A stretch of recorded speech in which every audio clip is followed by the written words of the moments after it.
तो आइए देखते हैं हम कि रिसीट्स एंड पेमेंट अकाउंट क्या होता है। सबसे पहले हम रिसीट्स एंड पेमेंट अकाउंट की मीनिंग को क्लियर करते हैं।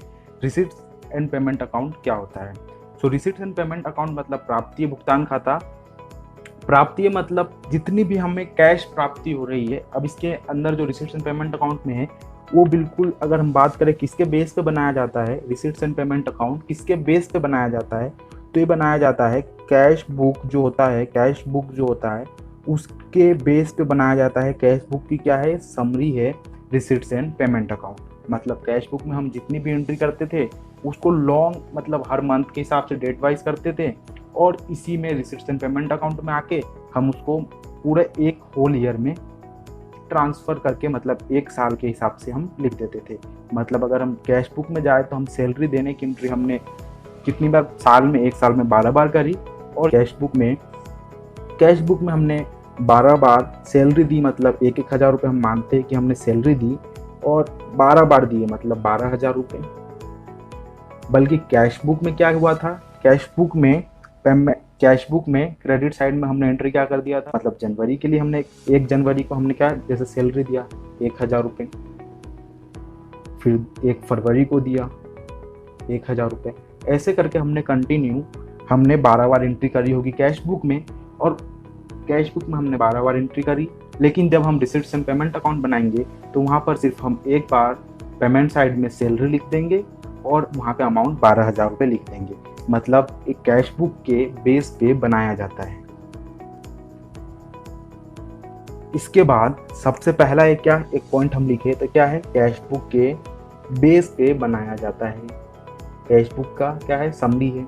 सेकंड पॉइंट हम जाए तो सेकंड पॉइंट, ये कौन सा अकाउंट है, यह है एक रियल अकाउंट है। मतलब यह जो है रियल अकाउंट है, यह क्या है, वास्तविक खाता है।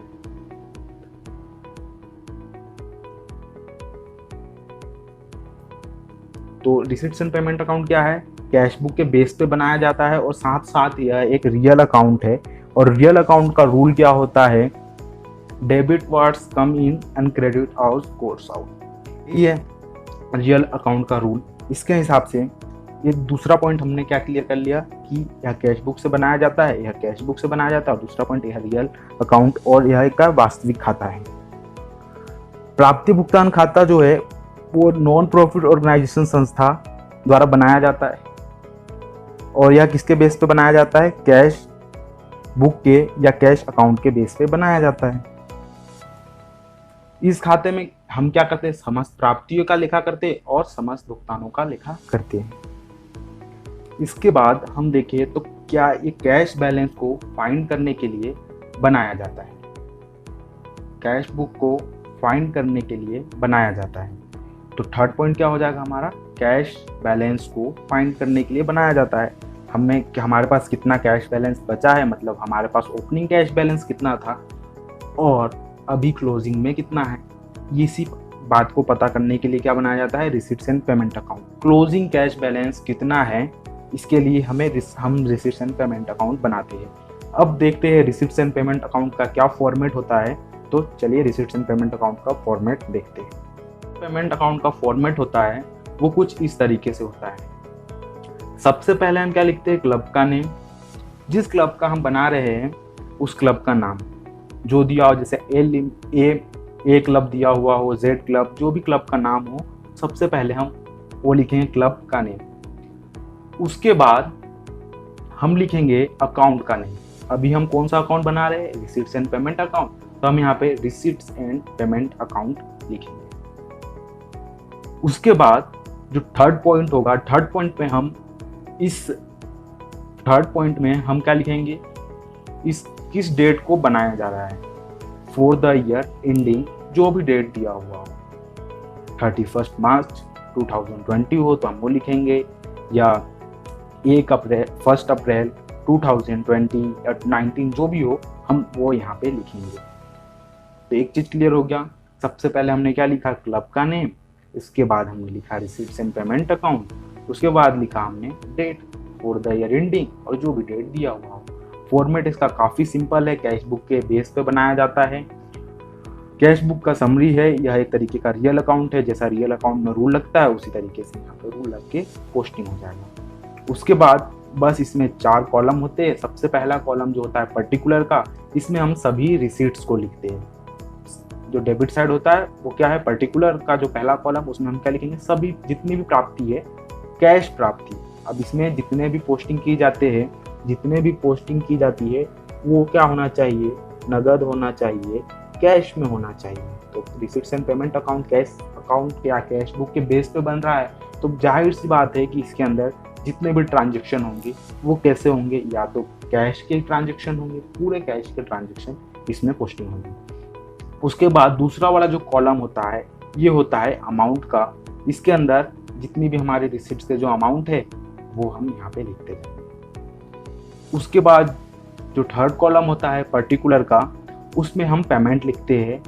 इसमें हम पेमेंट लिखते हैं, जितना हम पेमेंट कर रहे हैं कैश में वो सभी पेमेंट को हम यहाँ पे लिखेंगे। उसके बाद जो फोर्थ कॉलम होता है, फोर्थ कॉलम में हम अमाउंट लिखते हैं, जो पेमेंट का अमाउंट है। इसमें भी हम सभी उन्हीं पेमेंट को लिखेंगे जो कैश में होते हो। जो नॉन कैश होते हैं, जो नगद नहीं होते हैं, उसकी posting receipts and payment account में नहीं होगा। इधर वाला जो पॉइंट होता है ये क्या होता है, डेबिट साइड, और ये वाला जो होता है वो क्रेडिट साइड होता है। अब सबसे पहले हम इसमें लिखते हैं to balance BD. Opening balance आपको क्वेश्चन में दिया हुआ रहेगा, वहीं से आप टू बैलेंस बीडी, जो कैश का क्या हो, ओपनिंग बैलेंस हो, जो कैश का क्या हो, ओपनिंग बैलेंस हो, वो हम कहाँ लिखेंगे, डेबिट साइड में टू बैलेंस बीडी। ये आपको क्वेश्चन में हमेशा दिया हुआ रहेगा, गिवन रहेगा। उसके बाद इसमें जितनी भी प्राप्ति होती है, जितने भी कैश के ट्रांजेक्शन होते हैं, कौन से जो हमें रिसीट्स हो रहे हैं वो सभी हम डेबिट साइड लिख देंगे, और उसका अमाउंट हम अमाउंट वाले कॉलम में लिखेंगे। क्रेडिट साइड में आप जितने भी पेमेंट कर रहे हैं उन सभी पेमेंट को आप लिख देंगे और उसका अमाउंट यहाँ पे लिख देंगे। उसके बाद डेबिट साइड का टोटल लगाएंगे, मतलब डेबिट साइड का जितना भी टोटल हुआ, डेबिट साइड का टोटल लगाने के बाद उसके बाद आप क्रेडिट साइड का टोटल लगाएंगे। सबसे पहले आप किसका टोटल लगाएंगे, डेबिट साइड का। उसके बाद आप डेबिट साइड का जो भी टोटल आया, ठीक है, जैसे, और उसके बाद आप क्रेडिट साइड का टोटल लगाएंगे। उसके बाद डेबिट साइड के टोटल में से क्रेडिट साइड के टोटल को क्या करेंगे, लेस करेंगे, घटाएंगे। तो जो अमाउंट आएगा, ये वाला जो अमाउंट आएगा, इसको आप क्या लिखेंगे, इसको आप लिखेंगे बाय बैलेंस CD। ये कौन सा बैलेंस हुआ, ये हमारा क्लोजिंग बैलेंस हुआ, क्योंकि ओपनिंग बैलेंस में से हमने सारे पेमेंट को लेस कर दिया, तो जो बैलेंस आया वो कौन सा बैलेंस आया, क्लोजिंग बैलेंस। तो उसकी एंट्री यहाँ पे होगी। अब आपको ये सब क्लियर हो गया रिसीट्स एंड पेमेंट अकाउंट का फॉर्मेट कैसा होता है। अब देखिए, रिसीट्स एंड पेमेंट का डेबिट इतना अमाउंट था वो क्लियर हो गया, पर कौन सी प्राप्ति को लिखना है, इसके अंदर कौन कौन से कंटेंट आएंगे और कौन कौन से कंटेंट को हमें छोड़ना है। तो इस कंटेंट पे हम एक बार डिस्कस कर लेते हैं, कौन कौन से कंटेंट को हम कहाँ कहाँ लिखेंगे। तो मैं आपको आगे दिखाता हूँ। सबसे पहले मैंने आपको फॉर्मेट जो है ये वाला दिखाया था। ये जो फॉर्मेट मैंने आपको दिखाया था, इस तरीके से इसका कुछ फॉर्मेट होता है। अब इसके हम अंदर की कंटेंट की बात कर रहे हैं कि डेबिट साइड में कौन से कंटेंट आएंगे और क्रेडिट साइड में कौन से कंटेंट आएंगे। सो सबसे पहले हमने जो रिसीट्स एंड पेमेंट अकाउंट मैंने डेबिट साइड में लिखा था टू बैलेंस BD, उसमें हम कौन सा बैलेंस लिखेंगे, ओपनिंग बैलेंस। ये आपको क्वेश्चन में हमेशा क्या रहेगा, गिवन रहेगा, दिया हुआ रहेगा। उसके बाद हम लिखेंगे जितनी भी रिसीट्स है, जितनी भी प्राप्ति है, किसमें, कैश में, क्योंकि कैश बुक के बेस पे बनाया जाता है, तो इसमें जितने भी अमाउंट लिखे जाएंगे वो कैश बेसिस के हिसाब से लिखे जाएंगे। तो जितनी भी प्राप्ति है वो सभी को डेबिट साइड हम पोस्ट कर देंगे, और जितना भी हमने पेमेंट किया वो सभी को क्रेडिट साइड पेमेंट करेंगे, चाहे वो किसके हो, कैपिटल नेचर के हो, चाहे वो रेवेन्यू नेचर के, ठीक है, चाहे वो कैपिटल नेचर के हो, चाहे वो रेवेन्यू नेचर के हो। कैपिटल मतलब पूंजीगत,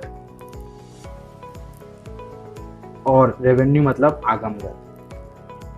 सबसे पहले अब हम यहाँ पे सोच क्लियर करते हैं कि कैपिटल नेचर क्या होता है और रेवेन्यू नेचर क्या होता है। कैपिटल एक्सपेंसेस हो या कैपिटल क्या हो, इनकम हो, वो क्या होते हैं, कैपिटल एक्सपेंसेस हो या कैपिटल इनकम हो, वो कब होंगे? वो कभी कभी होंगे, सबसे पहले तो सम टाइम होंगे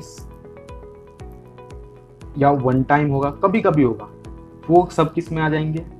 कैपिटल एक्सपेंसेस होगा तो एक्सपेंसेस में, या इनकम होगा तो इनकम में। कैपिटल की हम सबसे पहले कैपिटल बात करते हैं। कैपिटल मतलब कभी कभी होने वाला, लार्ज अमाउंट में होने वाला, कुछ ज्यादा ऐसा अमाउंट जो कि बार बार नहीं होता है बिजनेस में।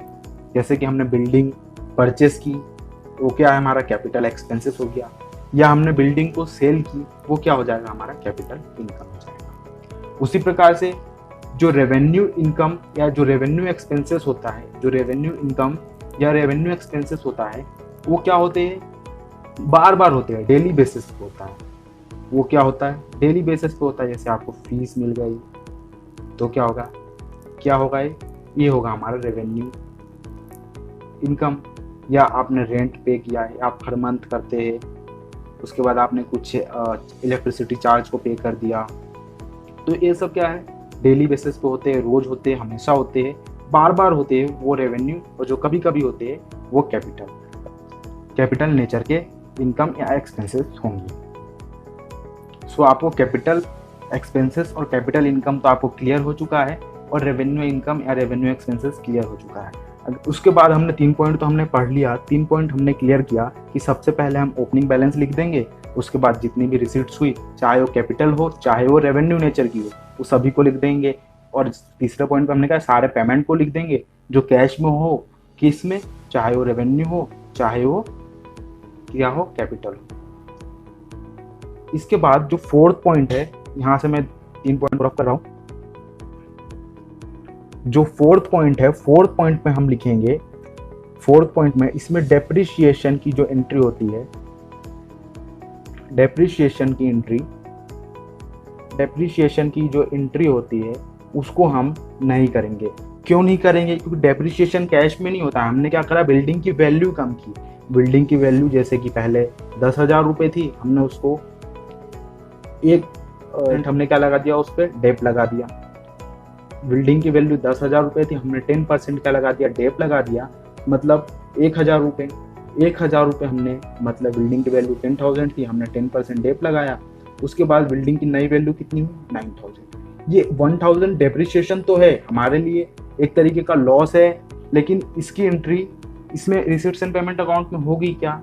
नहीं होगी। क्यों नहीं होगी? क्योंकि जो डेप्रिसिएशन का अमाउंट है वो किस में, कैश में है क्या? नहीं है। उसका सिर्फ वैल्यू हमने कम कर दिया, तो ये कैश में नहीं है, इसलिए रिसीट्स एंड पेमेंट अकाउंट में डेप्रिसिएशन की एंट्री नहीं होगी।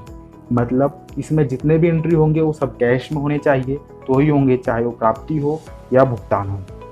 इसके बाद 5th नंबर पे इसके अंदर जो है हम आउटस्टैंडिंग मतलब अदत्य, मतलब हमें मिला आउटस्टैंडिंग, चाहे वो इनकम हो या एक्सपेंसेस हो।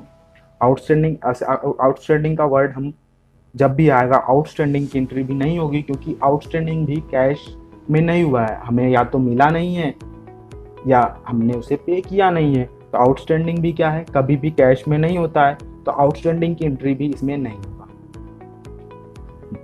इसके बाद 6th पॉइंट जो है, 6th पॉइंट में प्रीपेड